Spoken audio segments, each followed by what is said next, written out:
Good afternoon, ladies and gentlemen. My name is Justina Eitzinger, and I am the Chief Operating Officer at Images Retail Middle East.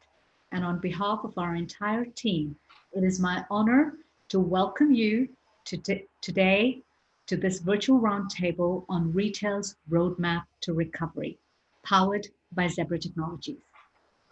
Today is a momentous day for the Arab world and the UAE with the launch of Hope, our mission to Mars. Not only was history made, but also a part of the future. Likewise, the recent months are evidence of the retail industry's ability to adapt. And in many ways, this has been the first steps towards its recovery. In a post-pandemic world, especially after the great lockdown, retailers have accelerated their search to find new strategies to interact with the consumer whose shopping habits have changed while sustaining in an environment that radically transformed overnight. Retailers are rethinking ways to enrich a contactless but a more human interaction, recreating personalized shopping experiences by leveraging data and re-strategizing to strengthen the backbone, be that supply chain, last mile, or omni-channel operations. While technology is the enabler, retail's transformation journey entails a much broader roadmap. Today, we're delighted to host an excellent panel of speakers who will share their views on retail's roadmap to recovery. They will share their outlook on how the retail industry is preparing for a more challenging but a better tomorrow. It is my pleasure to introduce our speakers to you. I'll start with Ashish Panjabi. He's the COO at Jacky's Retail, which operates the Samsung brand shops across the UAE, and Jacky's Business Solutions. Ashish comes with a deep understanding of how technology can be leveraged to transform retail. Welcome, Ashish. Thank you.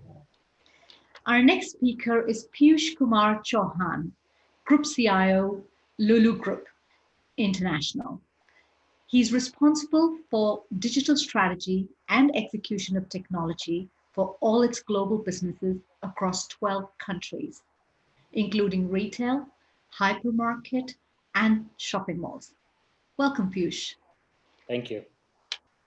Our next speaker is Waleed BinDawood, Chief Commercial Officer at BinDawood Holding. Waleed comes with a rich experience across multiple departments within the business, having been in roles including Head of Human Resources, as Chief Operating Officer and Secretary of the Board and Category Buyer. He's well versed with retail. Welcome, Waleed. Thank you very much. Our next speaker is Youssef Olama, IT Director, Spinneys, Egypt. He comes with 2 decades of experience in retail.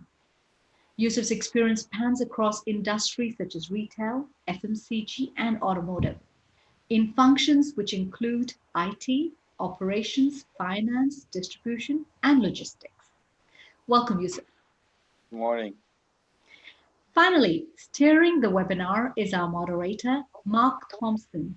He's the Director, Retail and Hospitality EMEA at Zebra Technologies, who works closely with retailers and hospitality providers to offer inputs on how to face the challenges of a new retail landscape, where customers are always connected and well informed.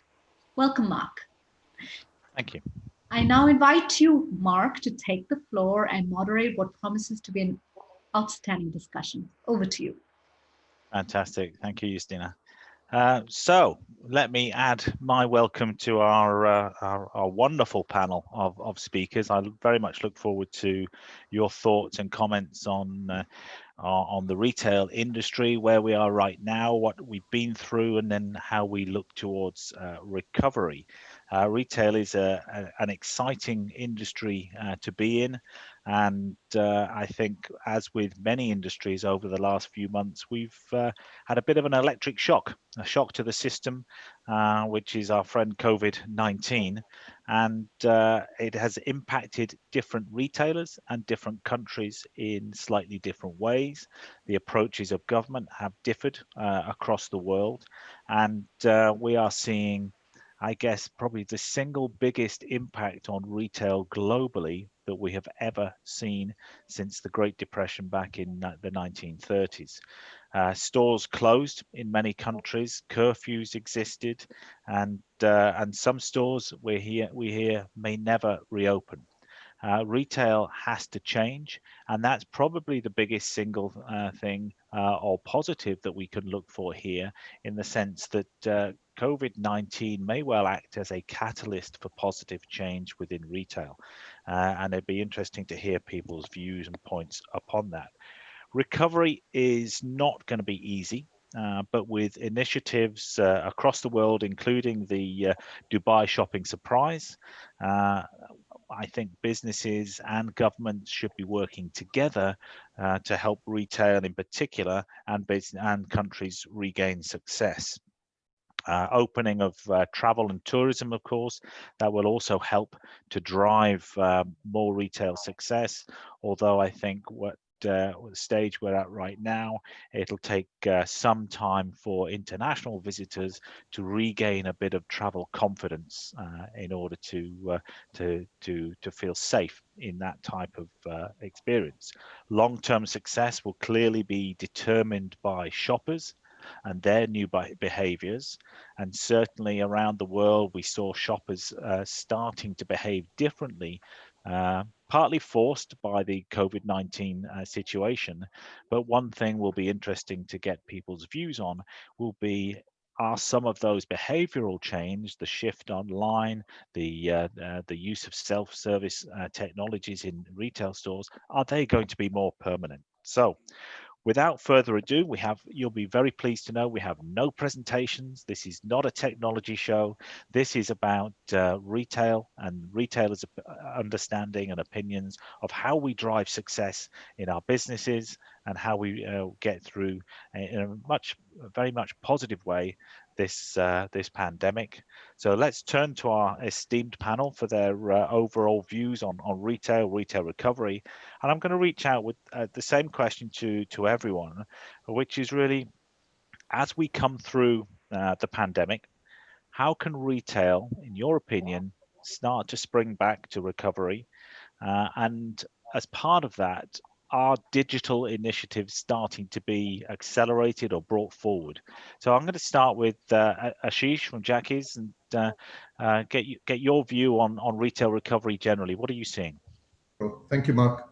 I think certain things haven't changed, and I think we need to keep that in mind. And the basic fact of retail is you need to be where your customer is. And our customer was in high streets, moved to shopping malls, and they moved online after that. And even the journey and the move online was one where they went from individual websites to marketplaces, and our job as retailers is to be where the customer is at the end of the day. And that's the one thing that hasn't changed as a fundamental. We've always said retail is about detail. And now it's a question of looking at the small details that need to be done and that need to be adjusted for this current situation. Um, when we talk about a recovery, and I think we need to be mindful of what exactly the definition of a recovery is, because the good old days aren't coming back. The way we do things and the way we interact and the way business happens is going to be fundamentally different at this stage. So I think we're going to see a lot of changes. Definitely, I think a lot of things that had to happen and that had to change are going to be accelerated because of the pandemic we're in and the situation. But a lot of those changes had to have happened much earlier to begin with. And it was one of those things that we were putting the dust under the rug for a long time. Now that the rug's disappeared, everything's been exposed. And I think of it in when I talk about it in my mind, it's a question of, was this a problem pre-COVID or is it a problem because of COVID? And in all honesty, most of these problems were there pre-COVID, but were never being addressed. And now that everything is exposed, we've had to go out and fix it. And okay, technology is one of the tools that does it, but it's the basic fundamental of all the processes that we have that we need to rethink at this stage. And it's a good chance for us to do that. I think that's you make some really great points there, and we've certainly seen that in many countries around the world. I think you're right. Some of the changes should absolutely have been happening earlier. We're hearing from some retailers, of course, that they're going to they're closing lots of stores. Even large global retailers like the Inditex Group, so Zara. They're talking about many closures. Some stores, though, opening. And what's happening is the stores that are closing are perhaps the stores that should have closed earlier anyway. Maybe they weren't part of a profitable model, and they're looking to make sure that it was part of their announcement. They were talking about stores opening that can more support an omnichannel model. So the excellent points, and I think your note about being where the customer is, and as customers change, we have to adapt to that, and being agile, I think, is part of the new normal for retail. So with that same question, I'd like to question around how can retail spring back into action. I'd like to turn to Piyush and get your views on that.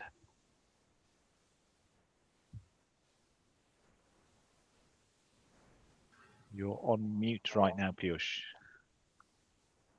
Sorry, I was on mute. Right. So Ashish made very good points, and what I would just like to add on a few things that I see is the change has already happened, and I think this is the new normal. That is the reality. I don't think it is like that, in which we said that okay, the change happened and then we'll basically go back to pre-COVID days. I think that may not be the case. In the very near term, at least. Maybe after 1 or 2 years, maybe things may be different, but that is too far in today's context to predict and forecast. But things have changed. We have to make sure that digital remains at the core of this change. And unless we make digital as the core of this change, we will always seem to be as somebody who is challenged, somebody who is lagging, and somebody who is a follower. If we need to basically ride this wave of this roller coaster ride which is happening, we don't know how many loops are there in front of us, but whatever it is, the only way to do that is having digital at the core, being agile, and not trying to be too forecasting in terms of saying that this is the way the whole paradigm will shift and I have to basically follow this, rather than keeping your cards closer to your chest, trying to see what the changes are there for a short period of time, slowly adjusting towards that, and then making that as a new normal. I think that is the only way that I see that retail will kind of bounce back. And although we are talking about retail has a very wide spectrum, right? On one side, obviously, where Lulu is doing its duty of making food services as an essential services. On the other hand, we have the malls and those kind of discretionary spend businesses. Now, for those things to spring up and saying that they will ever come back to the discretionary spend levels that was pre-COVID, it may take a very long period of time. And that is something which I think some of the retail formats have to reinvent them. There were malls which were closing, particularly in the Western worlds, right, left, and center. There were the bankruptcies in the US have accelerated in the last couple of years. What all it has done is it has basically accelerated that entire process. Whatever is non-profitable, whatever is non-customer centric, whatever is non-experiential are things which will be challenged the most. And so I think if retailers are not able to readjust their business and operating model, if they are not able to readjust this ever-changing need towards the customer needs, I think they will feel a lot of stress and pain of seeing either bankruptcy or being redundant in the days to come. So this is how I see retail springing back. I don't paint a gloom and doom picture, at least for retail, because retail, I would strongly believe that will be in a much different shape, but I think a better shape than what it was pre-COVID. I think so. You got some consistent points there with Ashish in particular regarding there were challenges. I think, as you say, pre-COVID anyway, and maybe we could meet those challenges simply by subsidizing one part of the business to another part of the business.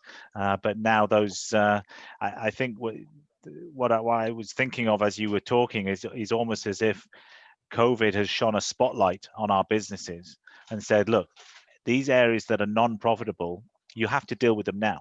Otherwise, you will not survive long term. And that's where the customers are. And as you point out, digital will absolutely have to be a core part of that. So let's turn now to Waleed and Saudi Arabia. How is Saudi? How is BinDawood coping? And where do you see recovery coming from? Overall, the COVID-19 impact depends on the retail category focus, and we operate in a sector which has proved to be highly resilient in the upheaval caused by the COVID-19 crisis. Grocery retail, online food, and grocery saw a massive surge in demand during the lockdown, and during those times, we did see a change in the demand patterns, such as customers stocking up pantries as they are prepared more meals at home. Initial figures showed a significant surge in online shopping. Our online platforms for both BinDawood and Danube experienced order surges as more families moved to purchase groceries online. We responded to these changes and increased the demand of expanding the capacity of our operations.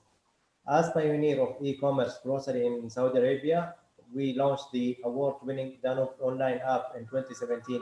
We were able to leverage our position to expand our online operation team. Both our BinDawood and Danube apps teams have worked around the clock with the utmost dedicated to meet the surge in demand since the beginning of the COVID-19. And the digital transformation initiatives which has been done by us, it's to make to the customers and create omni-channel strategy. Primarily, we continue to leverage our web presence as an acquisition tool for the app installs, and the lifetime value is worth considerably more than the website users. Perfect. Thank you. So we certainly, I think many countries we saw that big shift online, and as you talked about the ability to expand the capacity of online to cope with that, I think was key, and again that was highlighted in many areas where many retailers were unable to increase the capacity enough to be able to cope with the huge shift to online demand. So delivery services weren't able to cope, and in some cases even the click and collect, and so the picking side. So the focus really came in on our processes around omnichannel fulfillment, which I think a lot of us are starting to realize needs to be looked at, probably with more automation in mind as well. Let's turn again, same question to Youssef. How are you seeing retail recovery in Egypt? Egypt, we had hard time during the COVID since it started. Actually, we had two crises. We had some kind of a storm that really was the first time that happened in the region, and then it was followed by the COVID. So it was kind of very hard for us during that time.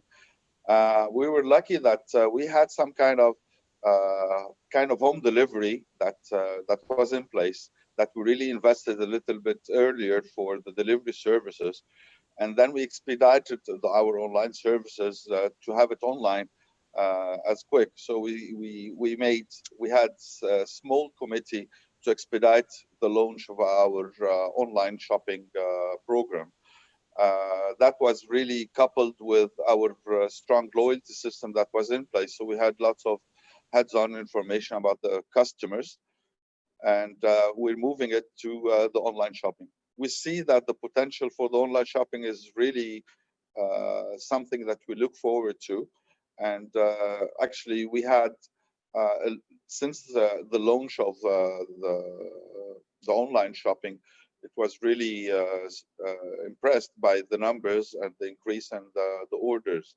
And that was what was helpful, that we had an established strong delivery system in place to deliver orders on time to the customers. It's going to be hard for us, for everybody actually, to have a recovery. It seems that COVID-19 is going to be staying with us for a while. So we have to cope and really to be understanding of what's really going to be happening, and kind of predict, at least on the short term, what we expect, and really react to it pretty quickly. Digitalization is very important during the coming period. There is no escape from it now. If anybody was hiding from it, no, it's no way now. We have to really work on it and really work fast with it, and really find the right partners that can really help us in really achieving what we want. Thank you. Thank you very much, Youssef. Good insights, and I think you're right. If you already had a delivery methodology, if you were able to then expedite some of the online initiatives, and it's interesting. Even countries through the Middle East and countries through Europe, where I've met with retailers who even 3 or 4 years ago might have said, actually, our customers like to come to store. That's the way they shop here.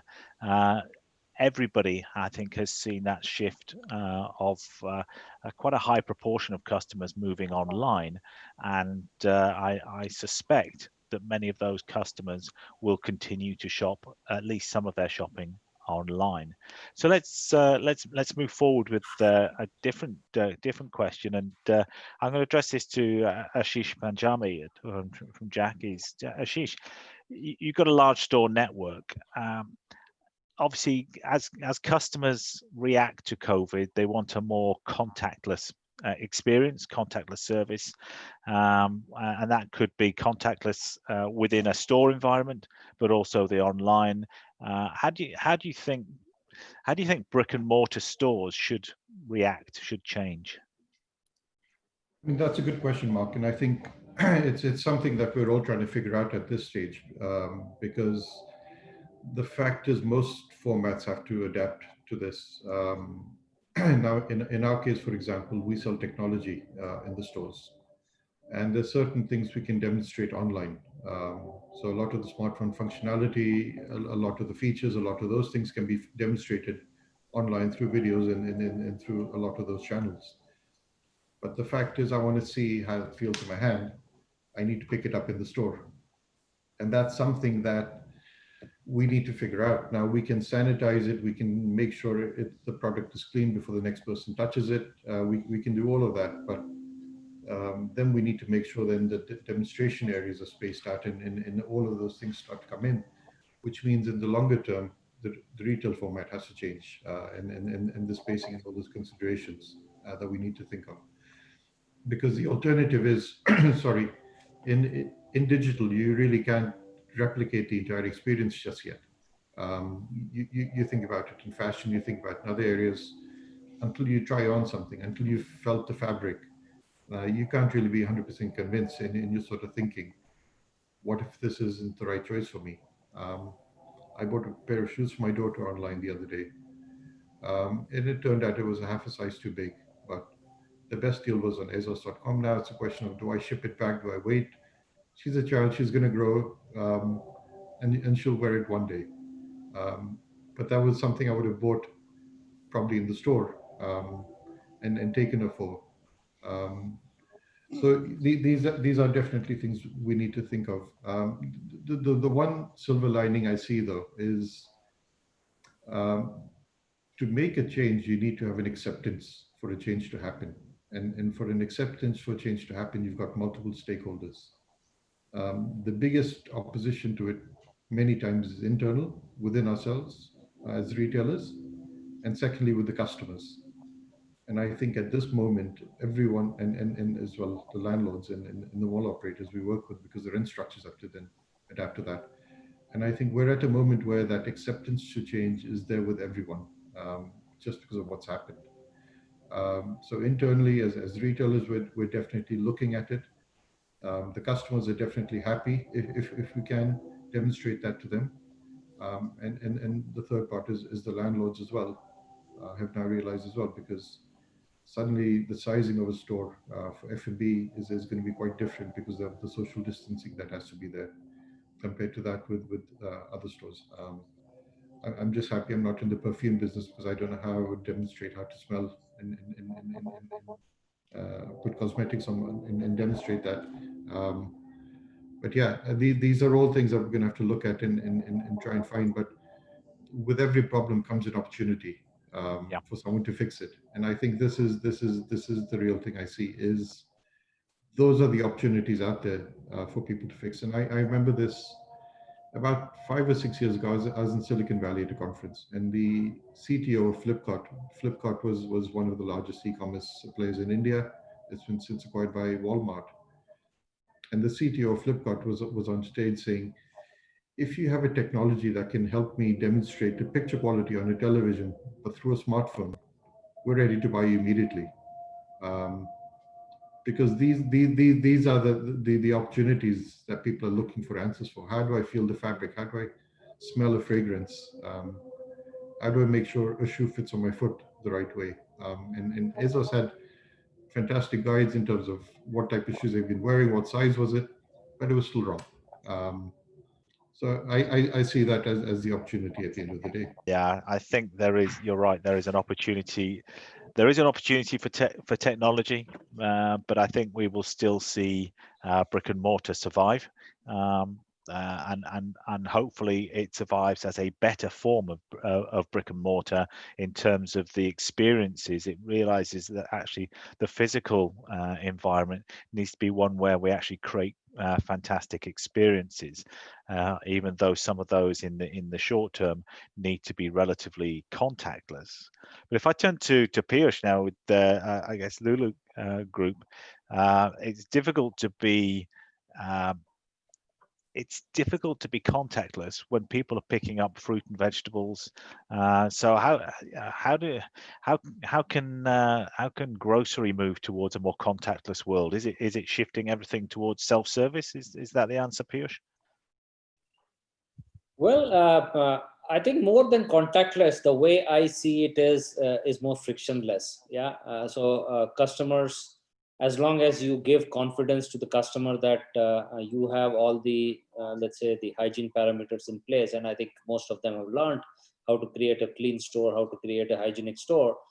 As long as that assurance is there and you are able to demonstrate that very visibly to the customer, I think the customer is not very kind of so-called fearful, and that is what we have seen. Our footfalls in the stores has sprung back quite nicely in the UAE region. Obviously, other countries are still having on and off because of the lockdowns and things like that. But I think UAE has sprung up quite well, and we feel that will continue. But that is not the end of the story. The end of the story is how can you move, and with taking the fact what Ashish was talking about is moving away from a transactional engagement or a transactional kind of positioning.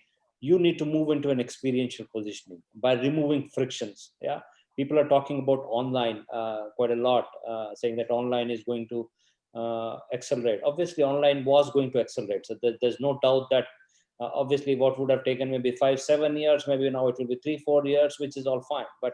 But still the core problem is not solved. Even the best of the digital native organizations faced problem during pandemic. Yeah. So it is not that it is the online which is the nirvana, saying that if we have online everything is solved. No, that is not the problem.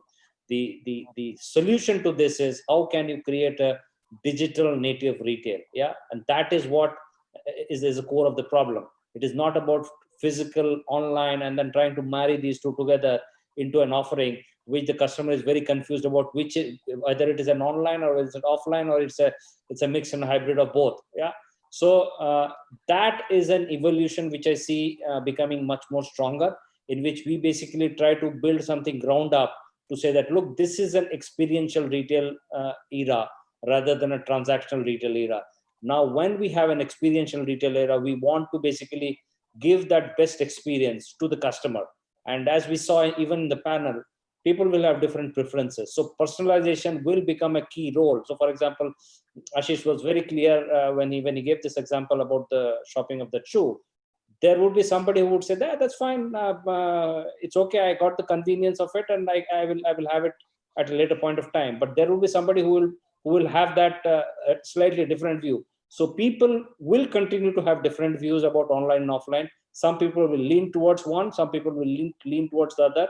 You have to create a business offering which is experiential in nature, without friction, so that you are able to offer to that entire gamut without too much of contact and touch and friction.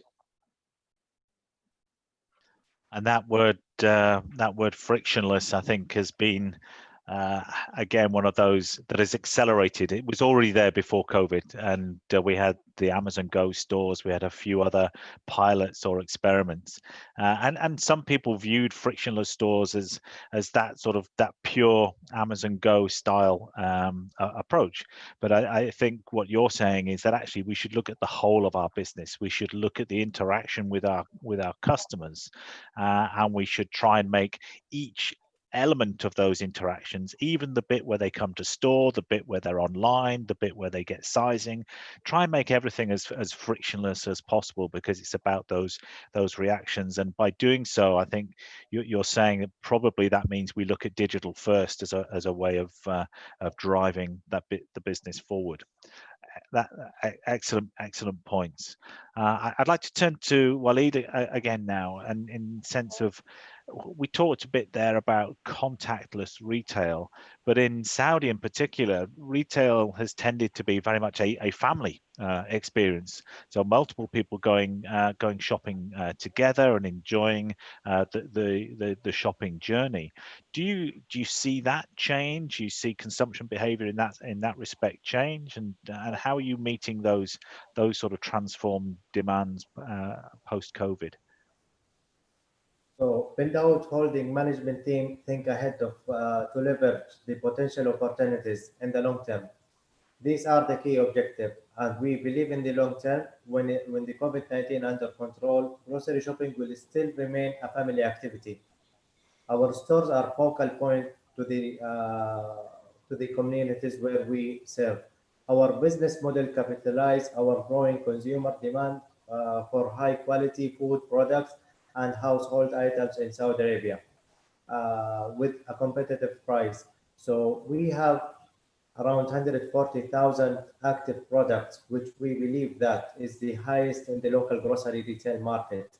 And some of the items you don't find it where else except in BinDawood and Kanu, as sorry, as it has we imported directly across all the world to our stores. When it comes to the online grocery shopping, the unique experience for our shoppers need to extend beyond a successful order and through the journey until the delivery is complete. If we can get this right, we move from the first-time buyers to a loyal customer very quickly. In the online grocery world, delivery on time is the cornerstone of the business. Customers want their groceries on time and with all the items are ordered. Also, timely and relevant user communication is important. That's an interesting point. So yeah, we still have to focus on the basics of getting things like online right, the delivery on time, meeting the expectations of customers, and you mentioned a key word there that often gets forgotten, which is the communication with customers, both in terms of the actual even things of reminders of when their delivery is going to be there, but also in terms of just general updates and from the business, because that in itself keeps people feeling safe and understanding what's happening. and it sounds like post-COVID, as we all start to come out of the pandemic, hopefully, that retail will return to being a family trip, family experience in Saudi. Youssef, let's turn to Egypt now. How's Spinneys Egypt facilitating customers' demand for contactless, for different ways of shopping in the stores? We have in place several mandates that really handle within our stores or within our supermarkets in general. Of course, you can't really avoid any contact with our products because we're handling food. And actually, what we did is really show how we are handling the food even before the COVID. And we really invested a lot in sending the message to the customer about how we handle our products. And we use the digital platform like Facebook and Twitter and Instagram to show them how we're handling our products. Because the thing is, since we're handling food, we needed to build more trust about how we're handling such issues, because people were really cautious and really skeptic about this topic, and we needed to build up on that. So we used the digital platform in marketing and handling that. Other thing is, we're increasing the use of gloves and masks within our stores. We didn't really allow any people. It was a government thing, but still we started it early, a little bit earlier than the one before the government, to use some kind of contactless contact with our customers. And also there was a good thing that really happened. Actually, Egypt is cash-based in general. So the government helped us during the last 3 to 4 months. They announced that they're gonna limit any charges on the credit cards for the use of the credit cards for both the stores. So actually, it was really smart from the government to do that. They want to go for the digitalization. So actually, it helped us that we've seen such growth in on the cashless transactions. So that was really it was a no-brainer for us to really go into that. But it took us lots of investment in really sending the right message to the customers in order to sustain and keep our trust with the customers. That was the key for us. Perfect. Yeah, customer confidence, I think, is something, whether it's travel, whether it's shopping, is going to be key going forward. And any way we can help show to customers that the processes that we as retailers or you as retailers have in place have always been good, but now we're just making them exposed to the customers. Let's pause a second. Justina, have we got any questions from our audience that they'd like to raise? Indeed. Okay, let's take a question from Arjun Bhadran. He said, will automated cash coin handling solutions be of interest for large organized retailers to service walk-ins transacting with cash? This will free up the cashier at a conventional POS, maybe focus on cross-sell and packing rather than physically handling cash.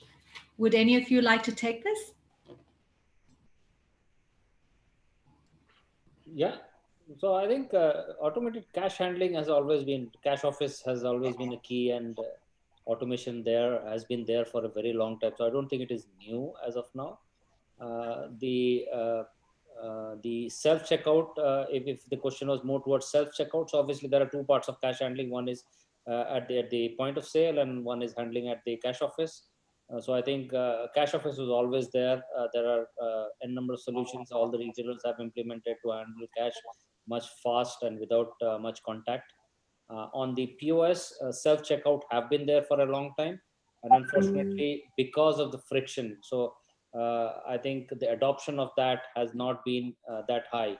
But I feel that over a period of time, it will surely accelerate, and we'll see much more better frictionless self-checkout capabilities which will come in, which will allow more and more digital payment systems to come in and play a bigger role.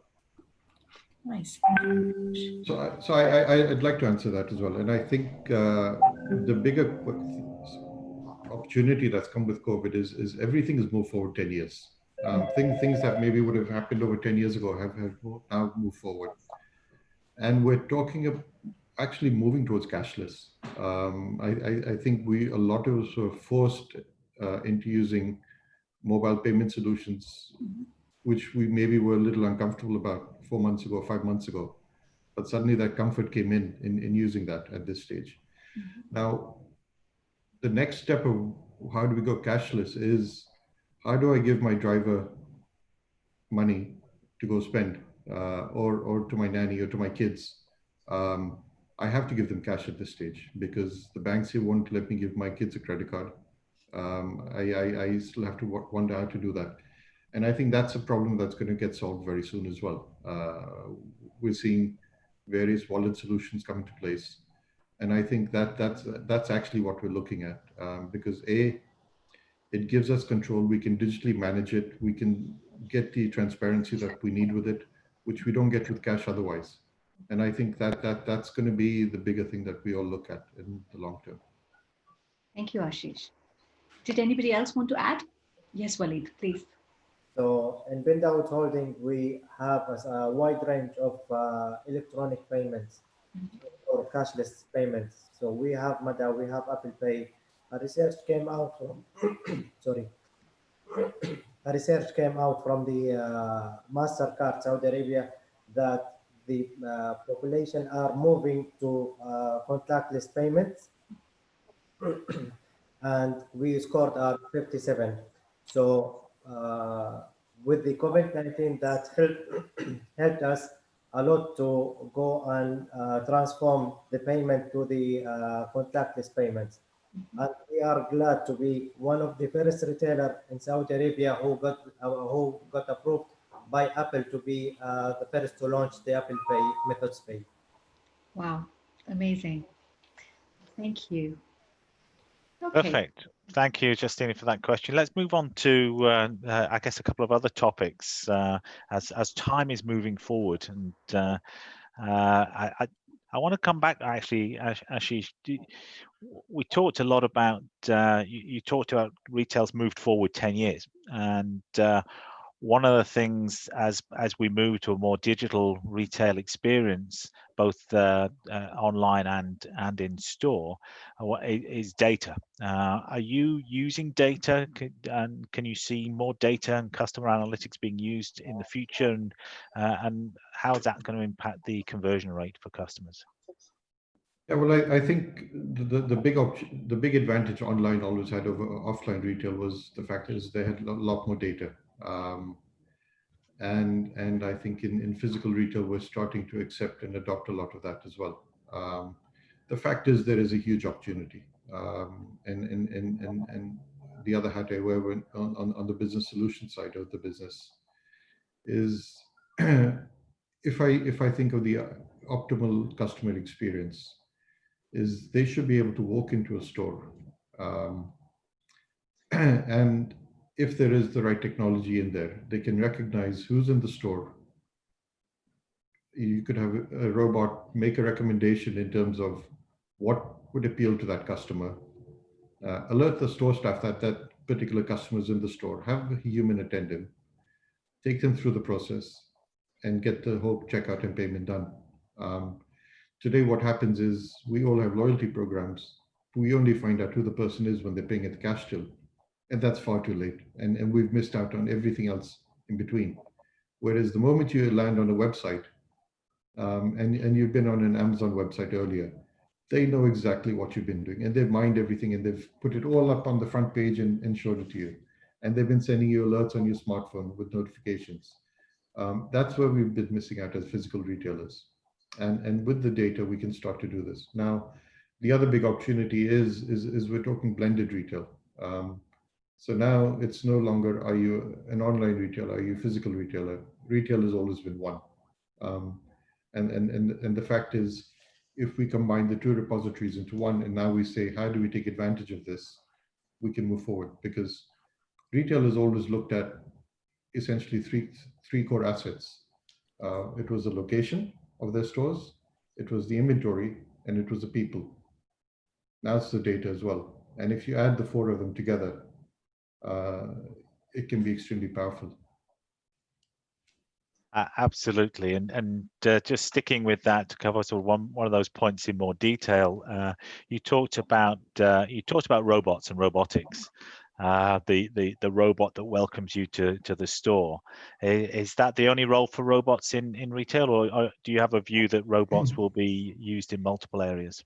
I mean, they've got multiple applications. So we sell a number of robotic solutions, and we've got robots that can do the job that you just said, and can have the catalog on there and can demonstrate and can tell you what a product is in the store, or we've got robots that can actually walk with you and guide you through the journey, that can do the checkout. But we've also got the more basic telepresence robots, where you physically got a human sitting inside a robot that is actually talking to you, and that will walk through the store with you, and that can interact with you. But that person could be sitting in a call center in Bangalore, for all you know, but they're with you in that store. So if we're in a situation ever again where we have limitations in terms of manpower, or we want to optimize manpower, this is another solution, another way to get there. Wow. So it sounds like the potential for a very different future of that retail experience. Piyush, I'm going to come back to you now, and we've seen that sort of growth of online retail, and maybe robotics and automated vehicles, etc., might be part of the answer as far as omnichannel fulfillment goes in terms of that last mile.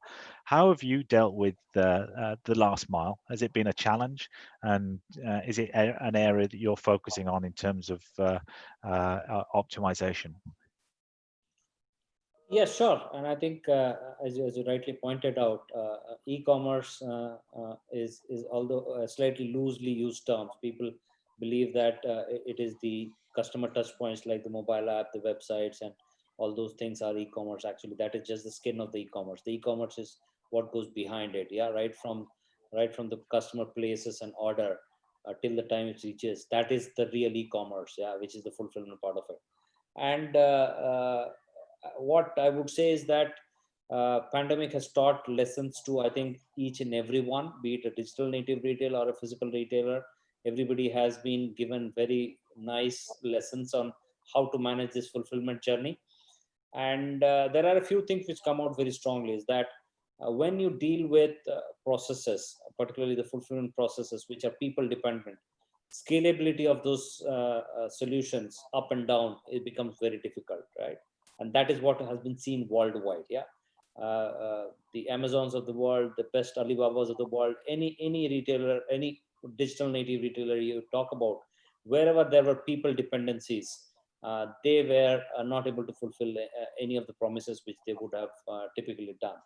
And so I would not kind of propose a theory that we get away of all the people and then put in robots there. That may not be happening, but there is a mix and match that needs to happen.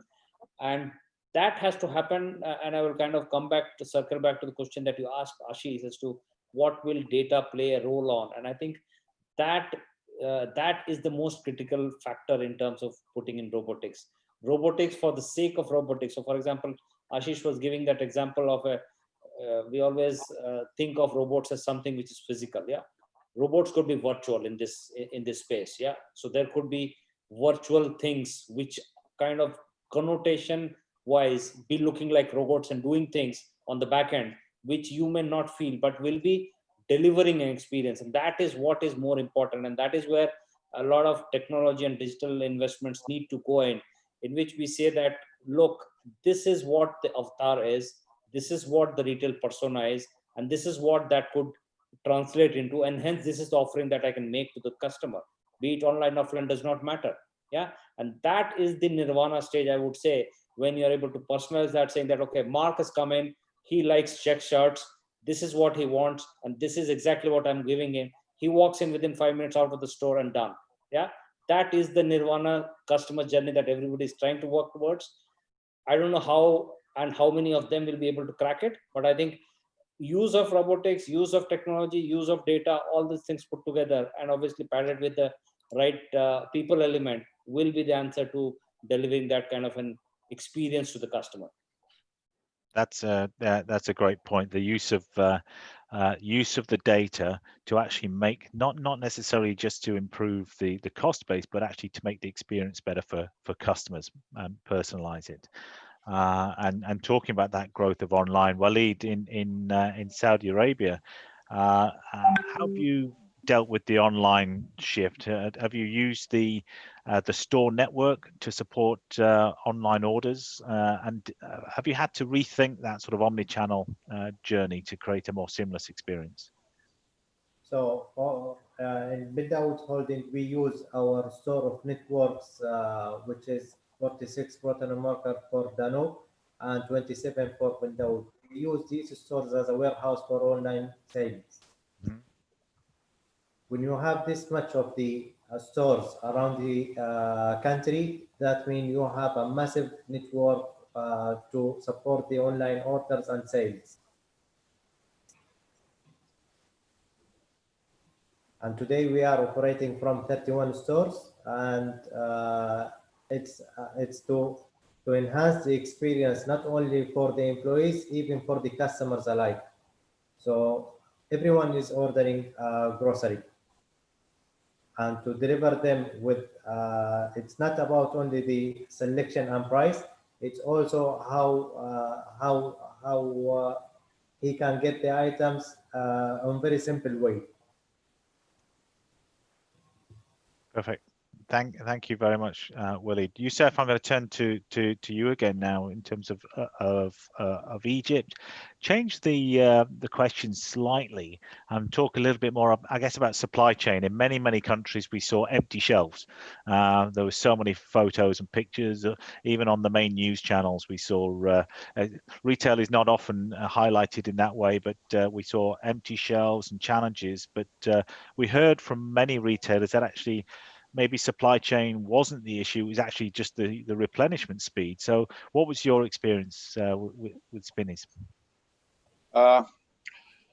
Actually, it was a pretty interesting time for us to handle the supply chain issues that happened, because there was lots of panic during the time, specifically for the hygienic stuff.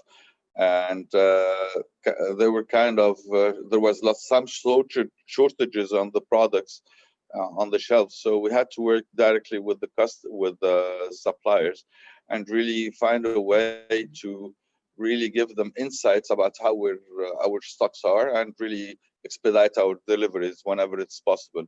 And it was really hard because there was such a big surge in specific departments. And actually, what we did also was really reevaluated the whole categories that we were carrying, and we started moving some of the inventory into some based on the requirements of the customers.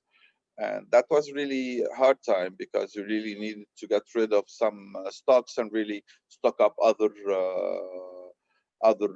categories, and that was really hard. So we had to rely on some BI information and some analysis to really dig deep and get the real information out.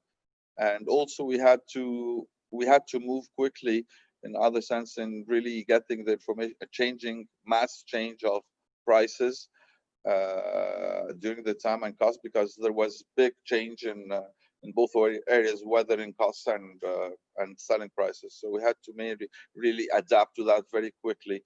And luckily, we had a very strong team that really adapted to that area pretty quick. And also, we had to we used that also the stocking of the inventory. Actually, we made some kind of a link with our online shopping between our stocks and at the delivery stores and online. So actually, we were so quick to inform the customers via the application about if we're running out of stocks, we just we mark it as out of stock, unfortunately. But really, that it was good for us in order to make sure that whatever, if the customer orders something, he has to receive it one way or the other. So we made some kind of a link between the online stocks and the inventory of the stores.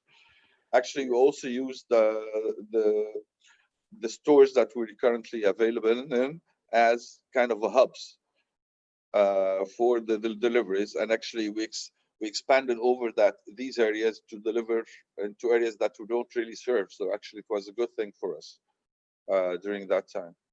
Those are great points, and I certainly see around the world an increase in the use of stores as part of the supply chain, as part of the distribution for and picking for online orders, and viewing, I guess, one view of inventory across all stores and distribution centers is key to that. And what interested me about what you were saying there is about both the communication in almost in real time back with suppliers to let them know what's happening, the reduction potentially of or review at least of the categories that you're selling, but also the sharing of that data in terms of what's available, is it in stock or not, with customers to support the online piece. I think all of that shows to me that we actually probably need to speed up that sharing of data, both upstream and downstream. And that will help our businesses grow better. Not always easy, because people get very protective about data, don't they? It's my data. I'll keep it until I can use it to my advantage. But actually, the word has changed. The word has changed, so we have to adapt. Really, it's not really your. You have to share everything with your customers specifically and the suppliers. So it's done. Absolutely. I think there's some great points there. I think we're coming towards the top of the hour, and I wanted to give you all the opportunity really to give your insights and almost predict the future, if you like. So to get your future vision hats on, and in your opinion, and your business in particular, how do you plan to leverage technology, or which technologies do you see as being going to be the key technologies going forward? So I'll start where we finished. I'll start actually with Youssef. So you're there. What's the technology that's going to solve the world's problems for you? That's really hard. Anyway, the sky's the limit. Now everybody knows that technology is a key thing for the future. We can really use the technology, but the whole thing is, which is very worrisome to the customers, is just tracking the customers and really annoying them. You know, like people don't like to be tracked. So it's really, there is a very sensitive line that you can't really cross with customers, because that kind of makes them not really happy about what's really happening if you keep tracking them all the time and what you're doing and where you're going. So I think the world needs some kind of definition about privacy that during the coming period, in order to make sure that your data is protected. And actually, Egypt had launched some kind of a law last week about the privacy of the customer's data and information, and I think it's a good thing that really is that's happened during the last period.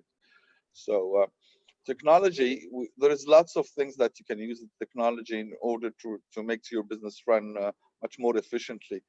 I think business data science is very important during the coming period, in order to understand what's really happening in the market, and maybe able to understand the whole situation around you, and understanding your business much more efficiently. And that's going to be very important during the coming period. And of course, whenever possible, you can use the technology within the stores or within the online shopping. So it's really going to be really hard, and you need to select what's really important for the customers and what's really efficient for you. And because sometimes it's what's important for you, it could not be really important for the customers and vice versa. So you really need to be very selective of what you're doing. Perfect. So for you, it's all about the data. It's about the data science and understanding more about your business and the customer and the context. Perfect. Ashish, same question for you. What's the technology, and is it analytics? Is it robotics? Is there something else in there? What's the future? So I've got a pet peeve, and I hate it when people try and find digital to fix a problem. Digital is there to help with a problem, but it isn't the solution to every problem. And I honestly think the biggest driver that's going to drive change is a mind shift in people's thinking. And the biggest mind shift has been about sustainability, pure and simple. We've got a population that is a lot more aware and a lot more active in issues about sustainability. And they've been raising their voice pre-COVID. And what we've seen post-COVID is an even louder voice, because now it's about food security. It's about having everything available locally, local production, local manufacturing. And I see that as being the biggest driver to any sort of change, more than technology at this stage. And the habits that are going to come out of it. What we're going to see is a drive towards personalization a lot more, where people want things done for them and made for them. And that uses the technology tools that are there, whether it be 3D printing or other technologies of type. Local manufacturing and local production, local creation. The one thing I've seen with our region is we've been a net importer of virtually everything. And we're now turning into net exporters in the long term, but before that, local producers of this. And I remember sitting at a conference, a retail conference, about 10, 12 years ago. There was a young lady in the audience who was a fashion designer, and she said, Giorgio Armani was Giorgio Armani in Italy before he was Giorgio Armani to the world. How can I be anything in this country before I move to the world if no one lists my product? Now what we've seen is with e-commerce, it's a lot easier to get the listings in there. We suddenly see the larger retail groups adopting a lot of this and now saying, we will list your product on our website as well. So we are seeing these opportunities, and I think at the end of the day, we are building things sustainably, we're building things locally, and we're going back in many ways to the way things were years ago. There is that change in terms of big brand that was there. There is the opportunity given to local brands. And with all of that, I think we're seeing essentially the democratization of retail, because the power is now with the consumer more than it ever was earlier. I think there's a lot of truth in that. The sustainability, I think, was there as a strategic direction for many retailers before COVID, but again, COVID is I think shone a spotlight, particularly on the piece that you talked about. I want to know where, as a customer, I want to know where the product is coming from, and ideally, I want it to be local, and I want to support my local communities.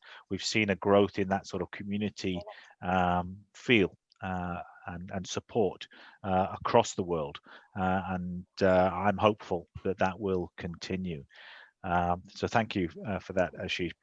Piyush, coming to you on that same question, is technology part of the answer? It's not necessarily, as Ashish says quite rightly, it's not technology for technology's sake. It's technology to help us solve a problem. Yeah, and I fully agree with that. And I think one of the myths that has been sold very strongly by the technology industry is that digital is equal to technology. And I strongly believe it is not. Yeah, so digital and technology are two very different concepts in itself. Technology will accelerate or drive your digital initiatives, but that is not the only solution. So I see a lot of questions. People are saying which technology will work in supply chain, which technology will work in last mile fulfillment. It's not a technology, right?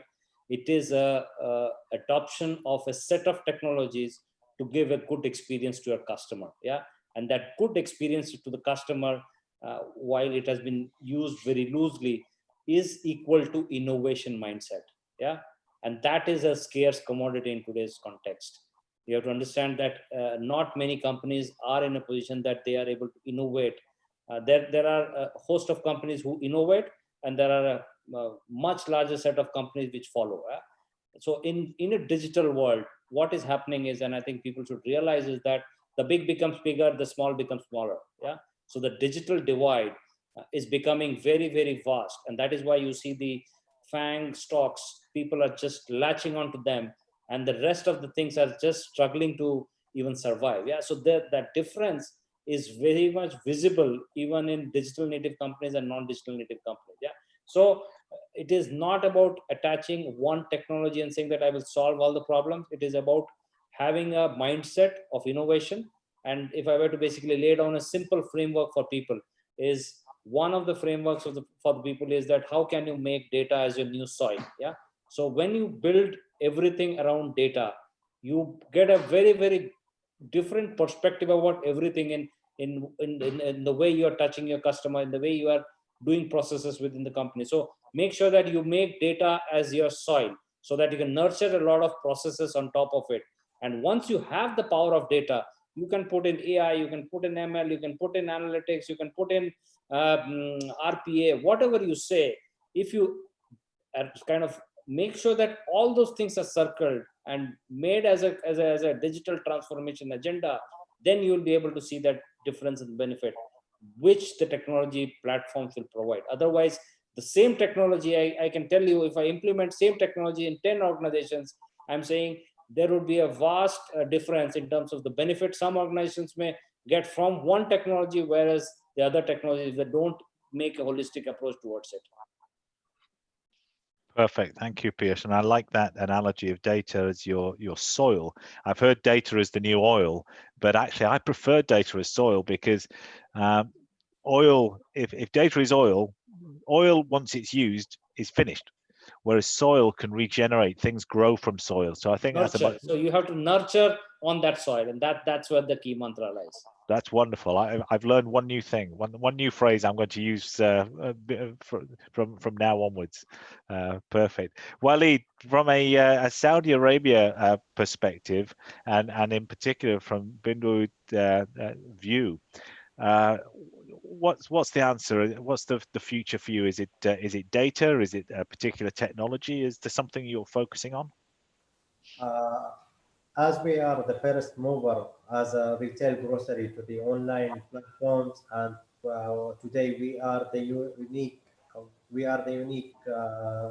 e-grocery platforms in the region. We will continue investing in the technology. We have our business development department. They are working on many projects to be implemented in the future, whether it's with the integrated with the customers, with our supply chain, with the suppliers, even on the online platforms, and the mechanism of the ordering and delivering, and even in the warehouse of the online. So technology is the future, and it's not necessary what is suitable for me will be suitable for others, or what is suitable for others will be suitable for me. So we have a dedicated team to check what is the best practices for us as BinDawood Holding, and invest and implement that on our stores and our online platforms. Perfect. And I think, as you pointed out before, online and driving that online business forward is obviously going to be a key part of the future. So let me just summarize, I guess, the comments that I've heard from all of you, because I know we're hitting that time, and there are probably other questions out there. I'll come back to those. We'll chat Justina in a second, see if we've got time for those. But what I've certainly heard and try and summarize is that one of the key benefits to come out of COVID is that pretty much everybody in all of our businesses now, doesn't matter what department they're in, they all accept that change is required and that we have to do something. That change has to be in a sustainable way. It may well involve technology, but it will certainly involve data and understanding and using that data, and data as our new soil to nurture, grow the business, grow customers, and change the customer experience.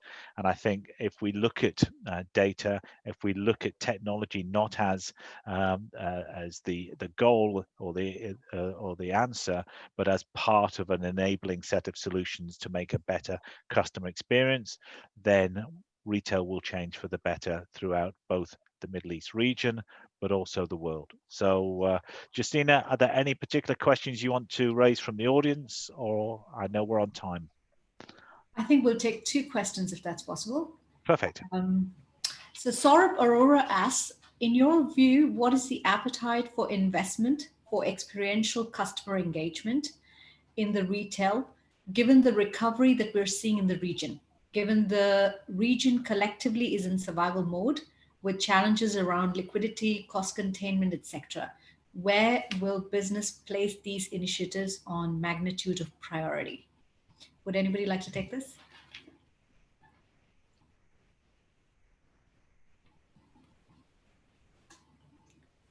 Can I give it a try? Yes, please, Piyush.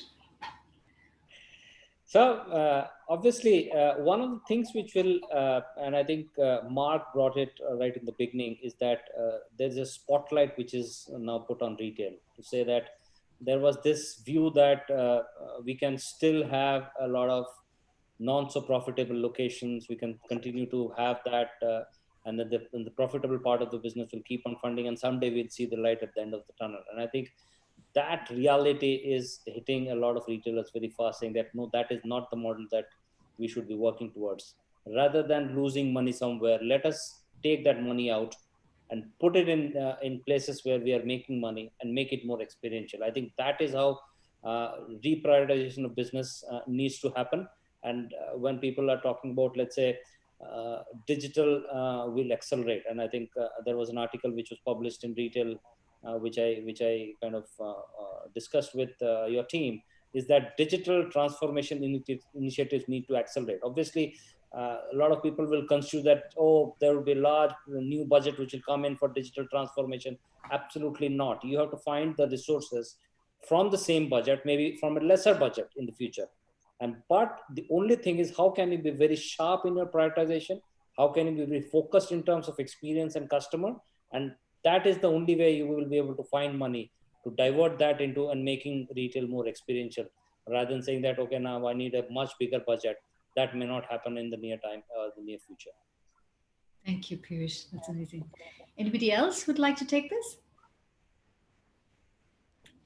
No, so I would say retail has always been a business about investment. The investment never stops. We're constantly investing in something or the other.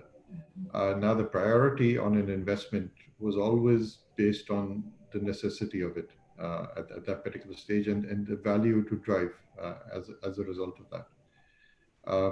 So if I take it in a slightly different way, for example, a lot of the e-commerce investments or the last mile investments were always a struggle, because you said, even if I went through that massive deployment, was I going to get the return on it? Because at the end of the day, if the customers didn't accept it, what are you going to do with that investment? We're now at a stage where that mindset and that acceptance is there, so that investment makes sense quite surely.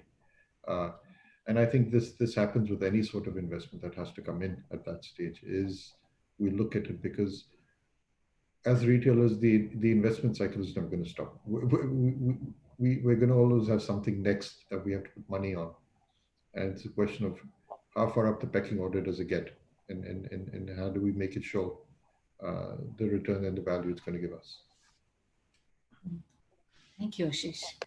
Okay, so one last question for today. Nathan Watts asks, regarding the impact of COVID on food services such as self-service deli and fresh counters, how have you managed or flexed these parts of the store? And do you see any permanent changes to these areas going forward as a result of new customer behavior and hygiene expectations. So to the grocery stores on our panel, would you like to talk? Yes, please.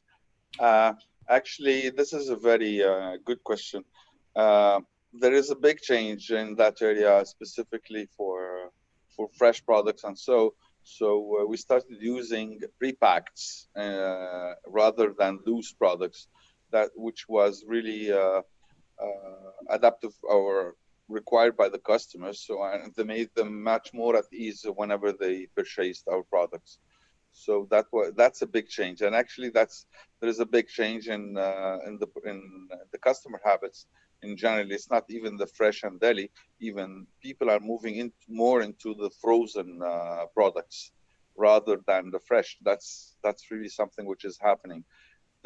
This category has been growing like crazy. So we started having that pre-packs earlier, actually like 3 or 4 years ago. And it was really very successful. Wow, thank you, Youssef. Anybody else would like to take this? Can I elaborate? Yes, please, Waleed. So in our stores, we didn't find much different in behavior. As BinDawood Holding, well known for the exceptional hygiene across all our facilities. Even during the pandemic, some of the retailers from across the world, they did some videos to show the customers how the extra precaution they are taking, which were in our stores. This is a normal practice even before the COVID-19. So we didn't find that much of difference in habits because always we follow the highest standards of hygiene. That's incredible. Amazing. Good. Anybody else would like to add a few last words?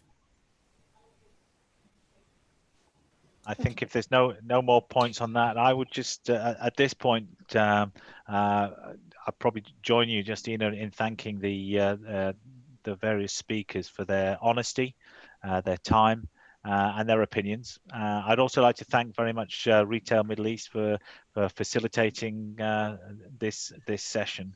It's been a pleasure to be involved. Thank you, Mark. You indeed moderated some discussion. We were not able to take all the questions, of course, but we will answer them through our website and in our next editions. So thank you to our amazing speakers for joining us today and sharing your valuable insights. We thank all our audience for joining us and for Zebra Technologies for supporting our initiative. Thank you again, and please stay tuned until we join again for another roundtable. Goodbye. Goodbye. Thank you. Goodbye. Thank you. Bye-bye. Thank you, Justina. Thank you, gentlemen. It was really nice meeting you. Look forward to meeting you in person soon. Indeed. Pleasure. Pleasure is mine. More than welcome. Whenever anybody's coming to Egypt, please give me a call. I'm going to be available for you. I'll be there very soon. Sure. Thank you. Okay. Thank you, guys. Have a great day. Bye-bye. Thank you. Thank you. Bye. Bye.